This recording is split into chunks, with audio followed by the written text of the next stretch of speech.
Hey there, I am MisterBo, and I don't think anyone saw this coming, because I sure didn't see this coming, and I am super excited for it. Today, we're going to be talking about flashback tapes, what they are, and how you unlock them, and then just my opinions and thoughts on them. So yesterday, for the opening night live event for Gamescom, we got our first reveal of flashback tapes, and these haven't been revealed before. We knew nothing about these. This game just gets bigger and bigger by the day.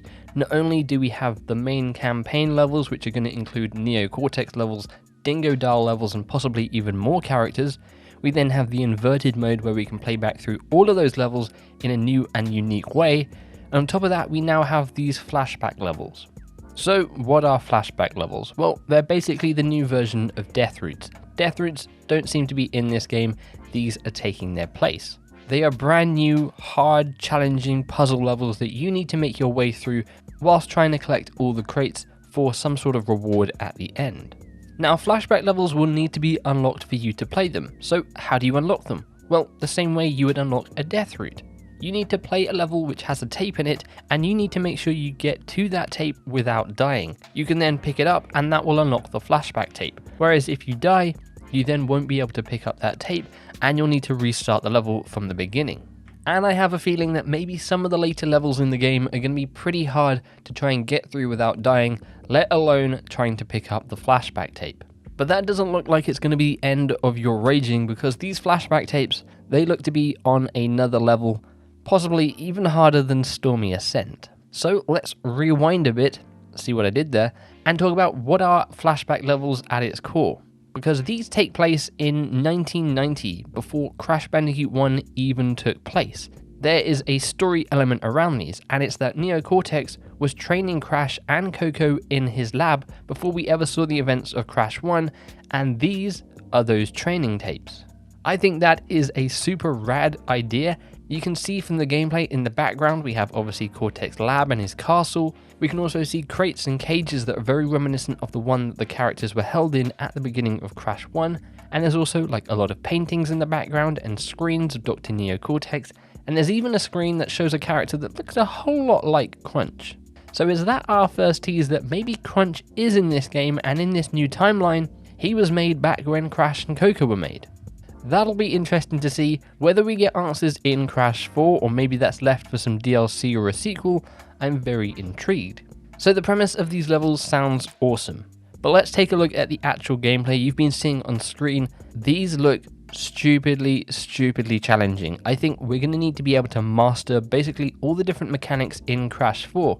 It looks like there's going to be a lot of timing with TNT crates and nitro crates, making sure your jumps are probably like pixel perfect. One thing to note here, and I don't know if this is confirmation, we can toggle it on and off, or if you just don't get the option in the flashback levels, is we no longer have the circle underneath Crash, so you can't see exactly where you're landing.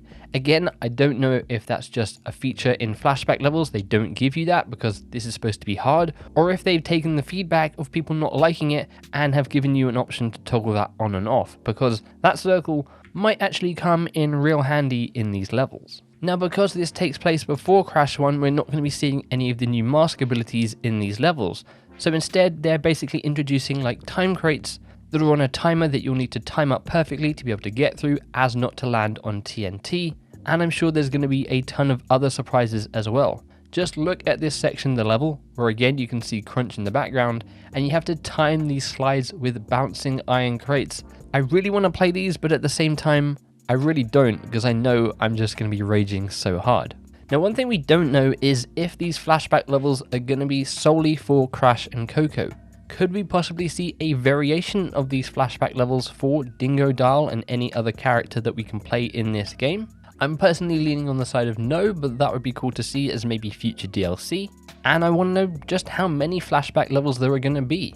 Hopefully there's a nice chunk of them, and hopefully the first maybe one or two aren't that bad, just to sort of ease us into it, because I'm assuming the last couple, just probably like the main game, are just going to be horrible. Now, I'm going to throw this out here, and if Toys for Bob are watching this, feel free to take my idea, but we're seeing these flashback levels, and well, it kind of reminds me of Mario Maker in a kind of way. Wouldn't it be really cool if we could take these backgrounds of Cortex Castle and Cortex Lab and make our own flashback levels to then share online. Now, I'm not a game dev, so I can't tell you how easy or hard this would be, but it looks like from what we've seen that these flashback levels are built just with crates. So giving people access to being able to make their own flashback levels would be super cool, would increase the replayability and longevity of this game, and I feel like you'd probably see people who maybe don't usually play games like this kind of gravitate towards it, who maybe have played Mario Maker. I'm sure you guys have all seen the videos of people trying out the hardest levels they can on Mario Maker. Imagine that in Crash Bandicoot 4. I think that would be super cool, and from the looks of it, it might be fairly easy to implement. Again, I don't know. I have a feeling that's probably something Toys for Bob have already thought about, and who knows, it could be in the game, but they just don't want to announce that as of yet. Either way, I'm probably going to have a ton of fun playing these, and I'm 100% going to be making videos of me raging, crying, and I don't know what else as I try and make my way through these. So let me know in the comments below, what do you think about flashback tapes? Are you excited to see them? Do you think these are going to be a real challenge for you? What do you think about that Crunch picture in the background? Do you think that teases that Crunch is actually alive and well in this universe? Would you like to see a Mario Maker style implementation of these flashback levels so you can make your own and your friends can make them and then you can share them between each other? Let me know in the comments below. If you enjoyed this video, then click that like button because it helps share this video out to more people and supports the channel. If you're not already, then make sure you subscribe. We're going to be covering all things Crash Bandicoot 4 leading up to launch, not long to go now, and then beyond. I'm going to be playing through the main campaign. I'm going to be showing you how to collect all those skins, all those gems, and yes, I'm going to be trying my hardest to make my way through all these flashback levels, however hard it may be. And you probably don't want to miss it.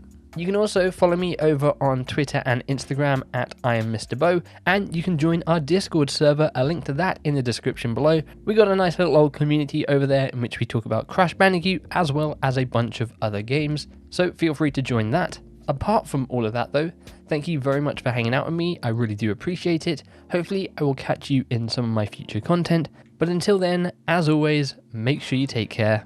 Bye bye.